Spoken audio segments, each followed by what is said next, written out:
Welcome to Private and Public Gallery's first exhibition for summer 2023. Going Out, Coming Home is a joint exhibition of paintings and sculptures by two of Britain's most outstanding young creative talents, Florence Hutchings and Alma Barrow.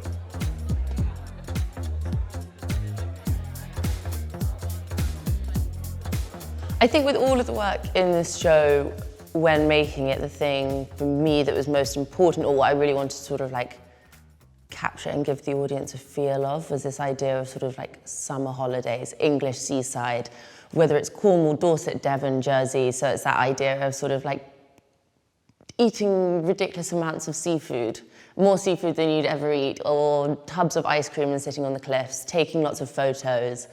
And so with all of those works, I sort of tried to pull in that idea. I think the one work that isn't part of that necessarily would be the flower pot, which was very much designed with this idea, having had a conversation with Flo, saying how she had all these flower pot paintings and sort of trying to find a way of linking that. And then also very personal to me, in my garden at home, I have a flower pot, which I actually inherited from the last owner, which is full of cigarettes and has never been emptied. So that sort of was more of an ode to myself and trying to like work with Flo.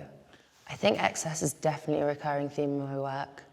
I think the ideas of cigarettes, anyhow, again, have this idea of nostalgia and excess, and something that is so tabooed by society, almost like booze, but not even in the same way. Booze is so much more accepted. And so I think when you can sort of mix almost like the 7 deadly sins, that sort of like gluttony and excess, but also like thriving and frolicking in what is like a holiday, if not a moment when you sort of like let go of all of that and you're like, I'm just gonna eat not just 2 oysters, I'm going to have a dozen oysters, and I'm going to smoke a dozen cigarettes, and I'll probably have another pack when I get home. And I think that's sort of capturing that.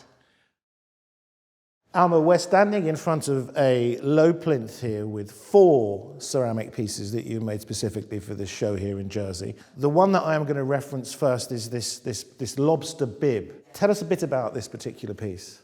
So I've never worn a lobster bib, and I remember coming here and you telling me about this amazing restaurant where you could wear lobster bibs, and as a result I ended up buying this sort of like crazy pack of them and making a lobster feast for all my friends this Valentine's. And these were the lobster bibs.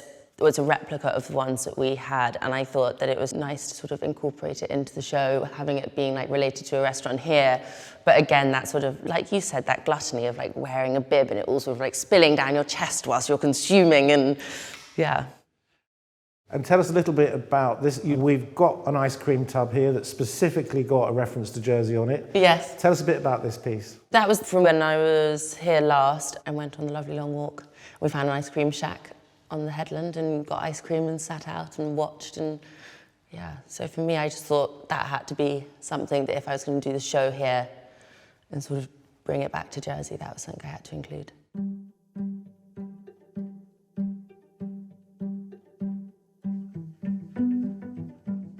Florence Hutchings, welcome to Private and Public Gallery, your second exhibition at the gallery.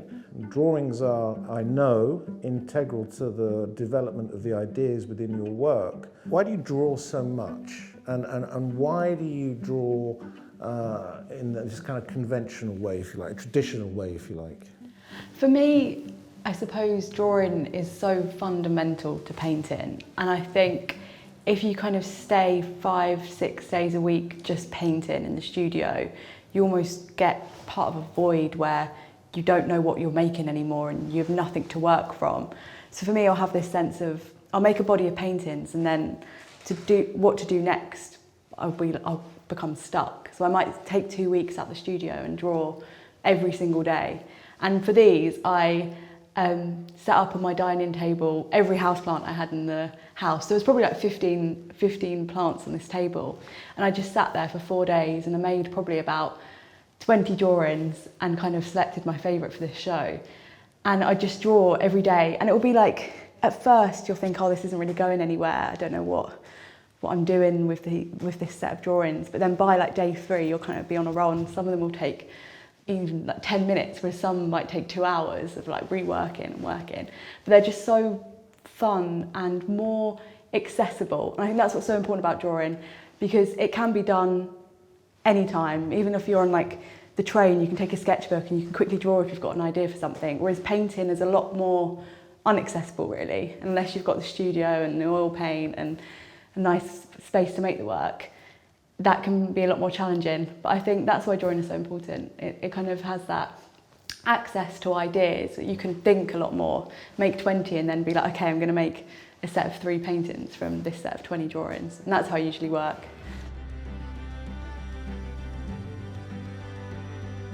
Flo, one of the things that I love about your work, and one of the things that in many ways defines your popularity and success as an artist, is your use of colour.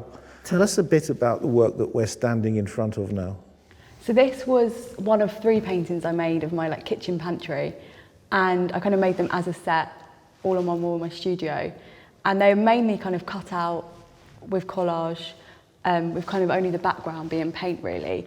And I suppose these almost feel like pop pieces where the colours are so bold and bright.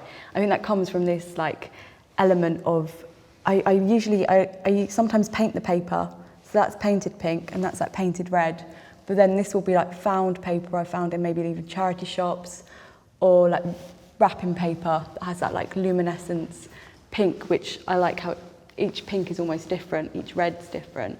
And it's that kind of subtleties of, even though there's only red, pink, blue, black, they all have their own tones of each colour. And I think sometimes that's why you almost need to see the work in real life, because in a photograph it might look like every red's the same, but in real life you can kind of see those subtleties a lot more.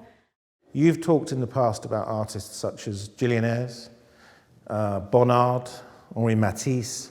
How have they influenced the way that you make your works? Someone like Matisse in particular has massively impacted the way I use colour, my cutouts, that kind of collage has been a huge influence on me.